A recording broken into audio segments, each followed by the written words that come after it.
Now to the waters, the holy upwelling waters of life, the life-giving waters, the living water, where life began on this earth, coiled up and seated in that great primordial ocean of the beginning, 3.5 billion years ago, when the first little microorganisms began to quiver and stir in the waters, which are nearly as old as our Gaia, our planet, our Earth herself.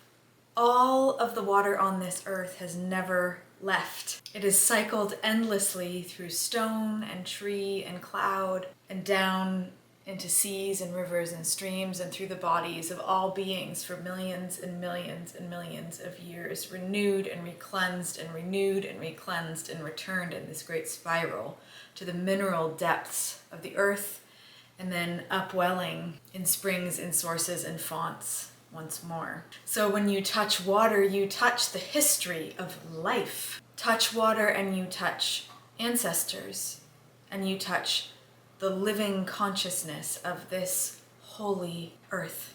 And so every earth-rooted, earth-honoring human culture throughout all of history has known this to be true, and has centered water, has listened to water, has revered and respected water, and especially those places where springs arise right out of the earth, right out of stone, right up out of the unseen realms of the deepest underground, or the underworld, or the otherworld, depending on how that place is named. Such places where springs particularly arise have always been known as holy ground, and across the world, including in the lands of Europe, in so many old stories and traditions, and in the markings on sacred stones and wells and caves, women guard these waters. Goddesses, nymphs, ancestral women, priestesses, female spirits.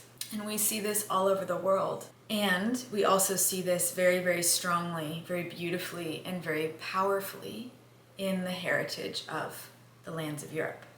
I want to start by telling you about one of them from the long ago Mediterranean.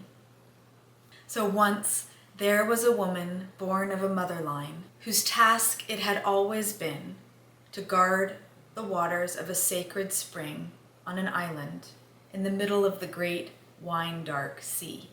Ogygia, this island was called. Ogygia, which means something like primordial, referring to the time of the great floods and before the floods in the Greek language.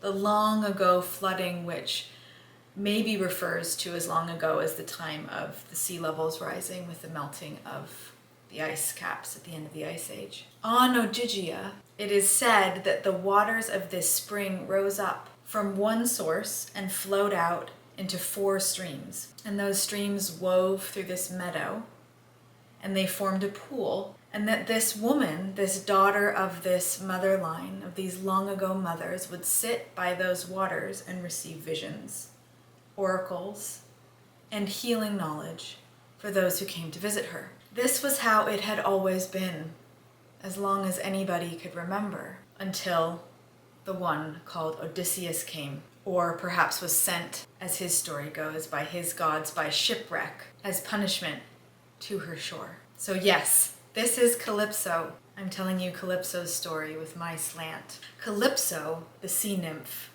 the old sea goddess, she's called both, who was the daughter of Tethys, a titaness, and known as the grandmother, a grandmother of the waters, the one who brings water up from the deep underground, up from the underworld, up through springs, the arising of springs, for us to drink and be healed by. This is Tethys, this is Calypso's mother. And Homer's description of Calypso in the 8th century BCE oral epic, the Odyssey, is the oldest we have in the written record in the West of a woman who's guarding a sacred spring, a woman associated with the font of sacred water. And I'm going to read to you the first description of Calypso from the Odyssey. And I am kind of weaving together two translations from the ancient Greek, the Emily Wilson translation and Robert Fagel's, both of which I recommend.